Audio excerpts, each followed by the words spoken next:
Vamos a ver la vida de Jesús en la historia de Moisés.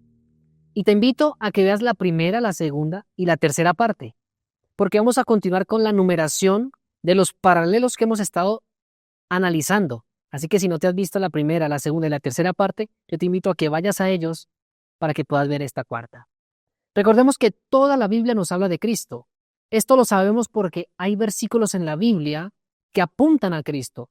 Toda la Biblia habla de Dios. Y yo quiero que me acompañen en Juan capítulo 5, versículo 46. Dice, porque si creyereis a Moisés, me creerías a mí, porque de mí escribió él. ¡Wow! Moisés escribió de Cristo. Y Cristo aparece en casi todos los acontecimientos en la vida de Moisés, por antitipo. Así que, imagínense, Moisés nació unos 1525 años antes de que Cristo naciera, y ya se vislumbraba una tipología impresionante, una tipología tremenda. Continuemos con la numeración, continuemos con los paralelos. Paralelo número 34. Moisés se ofreció a morir por el pueblo. Éxodo capítulo 32, versículo 31 y 32 nos dice, entonces volvió Moisés a Jehová y dijo, te ruego, pues este pueblo ha cometido un gran pecado, porque se hicieron dioses de oro, que perdones ahora su pecado, y si no, rame ahora de tu libro que has escrito. ¿Qué le pidió Moisés a Dios? Por favor, prefiero morir yo en cambio de mi pueblo. Quiero que tú me barras del libro de la vida, que yo no aparezca allí, pero que sí aparezca tu pueblo, que sí aparezca el pueblo. Moisés se ofrece a morir por el pueblo. En el antitipo, Jesús se ofreció y murió por su pueblo. ¡Wow! ¡Qué trascendencia! ¡Qué maravilla! Juan capítulo 10, versículo 11 lo dice. Yo soy el buen pastor. El buen pastor su vida da por las ovejas. Romanos 5, 8. Mas Dios muestra su amor para con nosotros, en que siendo aún pecadores, Cristo murió por nosotros. ¡Wow! Familia que me escuchas, querido joven, querido papá, querida mamá, Cristo murió por ti. No hemos de vivir una vida ya derrochada. No hemos de malgastar una vida entera, sino dedicarla a Cristo Jesús. Ya no necesitamos morir eternamente, porque Cristo Jesús murió por nosotros. Cristo Jesús es el antitipo. En su mayor esplendor, muere por nosotros. Punto número 35. Moisés, en armonía con el plan de Dios, fabrica una serpiente de bronce para salvar al pueblo de la muerte. Notémoslo en Números capítulo 21, versículos 6 al 9. Y Jehová envió entre el pueblo serpientes ardientes que mordían al pueblo, y murió mucho pueblo de Israel. Entonces el pueblo vino a Moisés y le dijo, hemos pecado por haber hablado mal contra Jehová y contra ti. ¿Por qué llegó la catástrofe? Porque el pueblo habló mal contra Jehová y habló mal contra el profeta Moisés. Ruega a Jehová que quite de nosotros estas serpientes. Y Moisés oró por el pueblo. Y Jehová dijo a Moisés, hazte una serpiente ardiente y ponla sobre un asta. Y cualquiera que fuera mordido y mirara a ella, vivirá. Y Moisés hizo una serpiente de bronce y la puso sobre un asta. Y cuando alguna serpiente mordía a alguno, miraba a la serpiente de bronce y vivía. ¡Wow! En el antitipo, Jesús, en armonía con el pacto eterno, fue levantado en la cruz para salvar al mundo de la muerte. Miremos Juan capítulo 3, versículo 14 y 15. Y como Moisés levantó la serpiente en el desierto, así es necesario que el Hijo del Hombre sea levantado, para que todo aquel que en él cree no se pierda, mas tenga la vida eterna. Increíble. Todo aquel que mire a Cristo Jesús puede tener la vida si así lo quiere, si así lo cree. Cristo Jesús fue levantado en la cruz del Calvario. Habíamos sido mordidos por la serpiente del pecado. Nosotros hemos pecado, pero aquel que quiera vivir puede mirar a Jesús y creer en él, aceptarlo como su Salvador y vivirá. Miremos 2 de Corintios capítulo 5, versículo 21. Al que no conoció pecado, por nosotros lo hizo pecado, para que nosotros fuésemos hechos justicia de Dios en él. Por esta razón en el campamento de Moisés habían serpientes venenosas, y Moisés levantó una serpiente para que anulara el veneno de las serpientes venenosas. Es decir, lo mismo pasó con Cristo Jesús. Dice 2 de Corintios que al que no conoció pecado, por nosotros lo hizo pecado. Es decir, Cristo Jesús cargó todo el pecado para anular ahora el pecado que nos hacía sufrir y que nos hacía morir. Esto es maravilloso. Juan capítulo 11, versículo 25 dice, le dijo Jesús, yo soy la resurrección y la vida. El que cree en mí, aunque esté muerto, vivirá. ¡Wow! Es por esta razón que si algún momento nos vamos a encontrar en la patria celestial con Cristo, no es por obras, no es por obras de caridad, no es porque obedeciste la ley, no es porque hiciste buenos hábitos, no es porque fuiste a la iglesia, porque diste tu diezmo, no, no, no. Es porque creíste en Cristo Jesús y el creer activó el obrar. Sí, Señor, porque los demonios también creen pero tiemblan. Es decir, la diferencia entre el creer de los demonios y el creer del cristiano es que los cristianos creen y obedecen.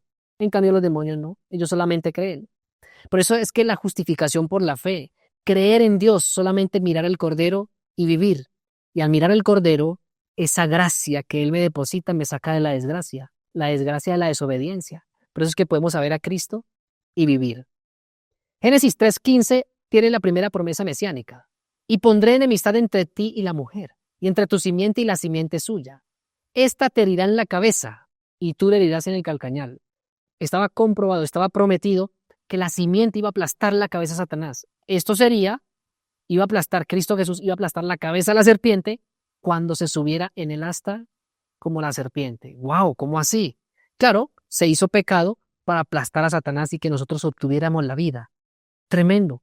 Eso solamente lo puede explicar la palabra de Dios y podemos aceptarlo por fe.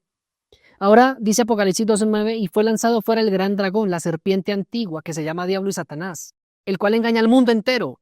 Ahora, en la actualidad, en el mundo entero, esa serpiente antigua, Satanás está mordiendo al pueblo, haciéndolo pecar, tentándolo. Pero todos aquellos que quieran vivir, tienen que mirar a Cristo Jesús, quien fue levantado en la cruz del Calvario, y vivir, recibir la vida de Cristo Jesús. Juan 12:32 dice, y yo, si fuera levantado de la tierra, es decir, en la cruz, a todos atraeré a mí mismo. Y decía esto dado a entender de qué muerte iba a morir. Punto número 36. Moisés contó con 70 varones que le ayudaron a gobernar y a sobrellevar la carga con él sin perder su autoridad como líder principal. Miremos nomás números 11, 16 y 17.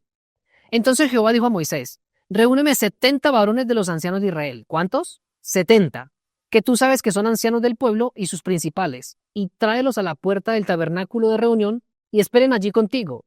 Y yo descenderé y hablaré allí contigo y tomaré del espíritu que está en ti y pondré en ellos. Y llevarán contigo la carga del pueblo y no la llevarás solo. Es decir, en el tipo, Moisés contó con 70 varones que le ayudaron a sobrellevar la carga del pueblo. Ahora, en el antitipo, Jesús unge a 70 discípulos, cuenta con 70 varones para que le enseñen a la nación, a la cual los envía sin perder su autoridad como líder principal. Vamos a verlo. Lucas capítulo 10, versículo 1 y 2. Después de estas cosas, designó el Señor también a otros 70, a quienes envió de dos en dos delante de él a toda la ciudad y lugar donde él había de ir. Y le decía, la mies a la verdad es mucha, mas los obreros pocos. Por tanto, rogad al Señor de la mies que envíe obreros a su mies. ¿Qué eran esos 70 que designó Jesús? Obreros que le ayudaran en su misión. Lo mismo que Moisés. Paralelo número 37. Moisés envió a 12 espías seleccionados para traer un mensaje y explorar la tierra prometida de Canaán terrenal. ¡Wow! Vuelvo y repito. Moisés envió a 12 espías seleccionados para traer un mensaje y explorar la tierra prometida de Canaán terrenal. Números capítulo 13, versículo 1 al 3. Y Jehová habla a Moisés diciendo, envía tú hombres que reconozcan la tierra de Canaán, la cual yo doy a los hijos de Israel. De cada tribu de sus padres enviaréis un varón. Pregunta, ¿cuántas tribus eran en Israel? 12. ¿Y qué dice este versículo? De cada tribu, es decir, 12 hombres los enviaréis, cada uno príncipe de ellos. Y Moisés los envió desde el desierto de Parán, conforme a la palabra de Jehová, y todos aquellos varones eran príncipes de los hijos de Israel. En el antitipo, Jesús envió 12 discípulos seleccionados para predicar su mensaje al mundo y prepararlos para el ingreso a la Canaán celestial. ¡Wow! ¡Qué maravilla! Marcos capítulo 3, versículo 13 al 15. Después subió al monte y llamó así a los que él quiso, y vinieron a él, y estableció a 12 para que estuviesen con él y para enviarlos a predicar, y que tuviesen autoridad para sanar enfermedades y para echar fuera demonios. Mateo también lo habla de esta forma, Mateo capítulo 10, versículo 1. Entonces, llamando a sus 12 discípulos, les dio autoridad sobre los espíritus impuros, para que los echasen afuera, y para sanar toda enfermedad y toda dolencia. Moisés escoge 2 espías para preparar a la gente y ingresar a la Canaán terrenal. Jesús envió a 12 discípulos seleccionados para predicar su mensaje al mundo y prepararnos para el ingreso a la Canaán celestial. ¡Qué maravilla! Punto número 38. Moisés era profeta. Deuteronomio 18, 15 y 18 nos dice: profeta de en medio de ti, de tus hermanos, como yo, te levantará Jehová tu Dios, a él oiréis. Profeta les levantaré de en medio de sus hermanos, como tú. Es decir, Moisés era profeta, y pondré mis palabras en su boca, y él las hablará todo lo que yo le mandare. Refiriéndose a Cristo Jesús. Este versículo nos lleva directamente a Cristo Jesús, quien en el antitipo también fue profeta. Leamos lo que nos dice Mateo 21, 10 y 11. Cuando entró él en Jerusalén, toda la ciudad se conmovió diciendo: ¿quién es este? Y la gente decía: este es Jesús, el profeta de Nazaret de Galilea. Y Marcos capítulo 6, versículo 4 también lo aclara. Mas Jesús les decía: no hay profeta sin honra, sino en su propia tierra, refiriéndose a él, que lo iban a rechazar, y entre sus parientes y en su casa. Y no pudo hacer allí ningún milagro, salvo que sanó a unos pocos enfermos en su propia tierra, poniendo sobre ellos las manos. Y estaba asombrado de la incredulidad de su pueblo. Y recorría las aldeas alrededor enseñando. Paralelo número 39. Moisés era juez en Israel. Leamos Éxodo capítulo 18, versículo 13 al 16. Aconteció que el día siguiente se sentó Moisés a juzgar al pueblo, y el pueblo estuvo delante de Moisés desde la mañana hasta la tarde. Cuando tienen asuntos, vienen a mí, y yo juzgo entre el uno y el otro, y declaro las ordenanzas de Dios y de sus leyes. Es decir, Moisés era juez en Israel. En el tipo y en el antitipo, Jesús es el juez del universo. Leamos Juan 5, porque el Padre a nadie juzga, sino que todo el juicio dio al Hijo, para que todos honren al Hijo como honran al Padre. El que no honra al Hijo, no honra al Padre que le envió. Y Juan 12:31 nos dice: ahora es el juicio de este mundo, ahora el príncipe de este mundo será echado fuera. Esto hablando de la obra maravillosa que va a hacer Cristo Jesús en el plan de la salvación. Segunda de Corintios capítulo 5, versículo 10, tiene un pasaje muy interesante en cuanto a que Cristo Jesús es el juez. ¿Por qué es necesario que todos nosotros comparezcamos ante el tribunal de Cristo? Para que cada uno reciba según lo que haya hecho mientras estaba en el cuerpo, sea bueno o sea malo. Recuerde que estamos identificando características de la vida de Jesús en la vida de Moisés. Moisés nos anunciaba muchas de las cosas que Jesús iba a pasar. Esto sí, mucho más grande el antitipo, mucho más esplendoroso, se cumplían con mayor perfección. Paralelo número 40.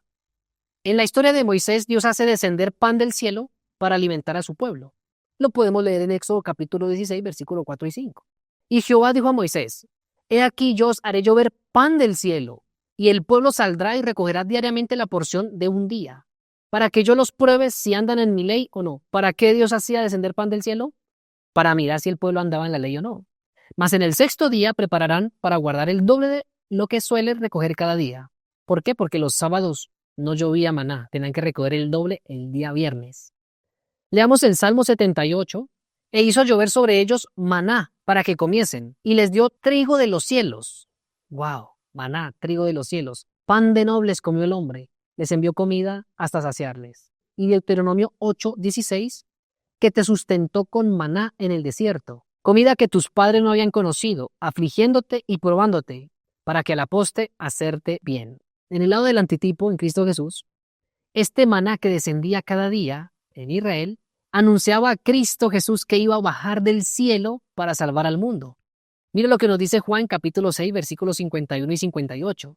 Yo soy el pan vivo que descendió del cielo, está hablando Jesús. Si alguno comiere de este pan, vivirá para siempre. Y el pan que yo daré es mi carne, la cual yo daré por la vida del mundo. Este es el pan que descendió del cielo, dice Cristo Jesús señalándose a sí mismo. Este es el pan que desciende del cielo. No como vuestros padres comieron el maná y murieron. El que come este pan vivirá eternamente. ¿Se dan de cuenta que el antitipo es mucho más profundo, mucho más sublime? El maná caía en el pueblo de Israel, daba vida, sí, claro, porque sostenía la vida del ser humano, pero finalmente morían por años, por enfermedad y demás. Pero el que come de Cristo Jesús, el que acepta a Cristo Jesús, va a vivir para siempre. Esto es maravilloso. Oseas 14:5 dice: yo seré a Israel como rocío. Wow, es decir, yo voy a descender del cielo para salvar a un mundo en pecado, así como lo anunciaba el maná en el desierto. Él florecerá como lirio y extenderá sus raíces como el Líbano. Paralelo número 41. Dios, a través de Moisés, sacó agua de la roca con un solo golpe para que el pueblo no muriera. Leamos Éxodo 17:6. He aquí que yo estaré delante de ti allí sobre la peña en Horeb, y golpearás la peña, y saldrán de ellas aguas, y beberá el pueblo. Y Moisés lo hizo así en presencia de los ancianos de Israel. Deuteronomio 8:15 nos dice, que te hizo caminar por un desierto grande y espantoso, lleno de serpientes ardientes y de escorpiones y de sed, donde no había agua, y él te sacó agua de la roca del pedernal. En el antitipo, con Cristo Jesús, podemos ver que Jesús, la roca eterna, es golpeado una sola vez para que de él salga una fuente que salte para vida eterna y el mundo no muera. ¡Qué maravilla! Leamos Juan capítulo 4, versículo 13 y 14. Respondió Jesús y le dijo, cualquiera que bebiere de esta agua volverá a tener sed, señalándole el agua del pozo, la samaritana. Mas el que bebiere del agua que yo le daré, no tendrá sed jamás. Jesús es el agua de vida, sino que el agua que yo le daré será en él una fuente de agua que salte para vida eterna. Ahora quiero que hagamos un ejercicio y que leamos juntos esta hermosa cita del libro Patriarcas y Profetas, el capítulo 37, al cual yo invito a que todos lo lean. La roca herida era una figura de Cristo, y mediante este símbolo se enseñan las más preciosas verdades espirituales. Así como las aguas vivificadoras fluían de la roca herida de Cristo, herido de Dios y abatido, herido por nuestras rebeliones, molido por nuestros pecados, fluye la corriente de la salvación para una raza perdida. Como la roca fue herida una vez, así también Cristo había de ser ofrecido una sola vez para agotar los pecados de muchos. ¡Wow! Nuestro Salvador no había de ser crucificado una segunda vez, y solamente es necesario para los que buscan las bendiciones de su gracia que les pidan en el nombre de Jesús, exhalando los deseos de su corazón en oración penitente. La tal oración presentará al Señor de los ejércitos las heridas de Jesús, y entonces brotará de nuevo la sangre vivificante, simbolizada por la corriente de agua viva que fluía para Israel. ¡Wow! ¡Qué maravilla! ¡Qué capítulo tan majestuoso! El agua que fluía por la peña representa la sangre de Cristo que iba a fluir al ser golpeado o crucificado una sola vez para dar su vida en rescate por todos nosotros. Paralelo número 42. Moisés muere en un alto monte. Deuteronomio 34. Subió Moisés de los campos de Moab al monte Nebo, a la cumbre del Pisga que está enfrente al Jericó, y le mostró Jehová toda la tierra de Galaad hasta Dan. Saltamos al versículo 4. Y le dijo Jehová, esta es la tierra que juré a Abraham, a Isaac y a Jacob, diciendo, a tu descendencia la daré. Te he permitido verla con tus ojos, mas no pasarás allá. Y murió allí Moisés, siervo de Jehová, en la tierra de Moab, conforme al dicho de Jehová. Y lo enterró en el valle. ¿Quién enterró a Moisés? Cristo Jesús enterró a Moisés. ¡Wow! En la tierra de Moab, enfrente de Bet Peor. Y ninguno conoce el lugar de su sepultura hasta hoy. Probablemente hubieran hecho idolatría si encontraran la sepultura a Moisés. En el tipo, Moisés muere en un monte alto, el monte Nebo.